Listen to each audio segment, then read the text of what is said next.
সবার রিকোয়েস্টে তোমাদের সেই এক কালারের গজ কাপড় দিয়ে বানানো ফার্সি ড্রেসটার টিউটোরিয়াল নিয়ে চলে আসলাম। আমি একদম ইজি করে পুরো প্রসেসটা দেখাবো। আশা করি ভিডিওটা দেখার পর তোমরা খুব সহজেই বুঝতে পারবে। ফার্স্টে আমি তোমাদেরকে ফার্সি সালোয়ারটা দেখিয়ে দিচ্ছি। এই সালোয়ারটার জন্য আমি টোটাল 3 গজ কাপড় নিয়ে নিচ্ছিলাম। প্রথমেই কোমরের পটির জন্য 8 ইঞ্চি চড়া এবং প্রায় 40 ইঞ্চি লম্বা কাপড় কেটে নিয়েছি। এখানে কাপড়ের বহর একটু কম ছিল, তাই আমাকে জোড়া দিতে হয়েছে। এরপর নিচের অংশটা কাটার পালা। এখানে প্রায় 33 ইঞ্চি লম্বা একটা কাপড় নিয়েছিলাম। যেহেতু কাপড়ের বহর কম ছিল, তাই সাইডে আমাকে একটু কাপড় অ্যাড করতে হয়েছে। এর জন্য আমি এক্সট্রা হাফ গজ কাপড় নিয়েছিলাম, সেটাই ভাঁজ করে সাইডে বসিয়ে হাই লাইনে 10 ইঞ্চিতে কেটে নিয়েছি। এরপর নিচের দিকে মোহরির জন্য 10 ইঞ্চি জায়গা রেখে পুরো প্যান্টটা আমি ভালোভাবে কেটে নিয়েছি। সেলাইয়ের কথা যদি বলি, তোমরা যারা প্যান্ট সেলাই করতে পারো তারা এই কাটিংটা দেখলেই বুঝতে পারবে যে এটা কিভাবে সেলাই করতে হবে। ফার্স্টেই পটির জয়েন্টগুলো ভালোভাবে সেলাই করে নিতে হবে। এরপর হাই লাইনের যে জয়েন্টগুলো আছে সেগুলো সুন্দরভাবে জয়েন করে নিতে হবে। সবকিছু ভালোভাবে জয়েন করা হয়ে গেলে মোহরির সাইডটা বক্রম দিয়ে সুন্দর করে ফিনিশিং করে নেব। এরপর প্রয়োজন অনুযায়ী কুচিগুলো দিয়ে সেলাই করে নিলেই কিন্তু আমাদের ফার্সি সালোয়ার রেডি। তোমরা যদি এই অংশটা ক্লিয়ার ভাবে বুঝতে না পারো, তাহলে আমার আগের একটা ভিডিওতে একদম বিস্তারিতভাবে ফার্সি সালোয়ার মেকিং দেখানো আছে,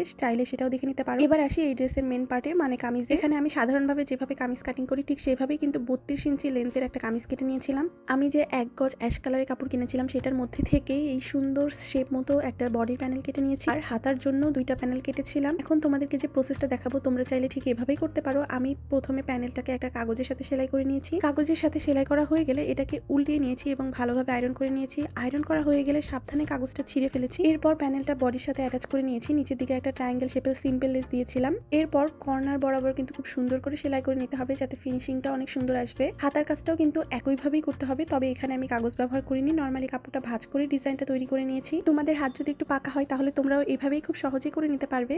সবশেষে নিচের দামানের 4 সাইডেও আমি লেস অ্যাড করে নিয়েছি, আর গলাটাও একদম সিম্পল ভাবে ফিতা দিয়ে বানিয়ে নিয়েছি। ব্যাস, আমার পুরো ড্রেসটা রেডি। দেখতেই পাচ্ছ ড্রেসটা বানানো কিন্তু একদমই কঠিন না। যারা মোটামুটি টুকটাক সেলাইয়ের কাজ জানো তারা কিন্তু এই ভিডিওটা ফলো করলে খুব সহজেই ড্রেসটা বানিয়ে ফেলতে পারবে। যদি তোমাদের কোনো কোশ্চেন থাকে অবশ্যই আমাকে কমেন্ট করে জানিও, আমি চেষ্টা করবো সবার কমেন্টে রিপ্লাই দিতে। সবাই ভালো থেকো, সুস্থ থেকো, আল্লাহ হাফেজ।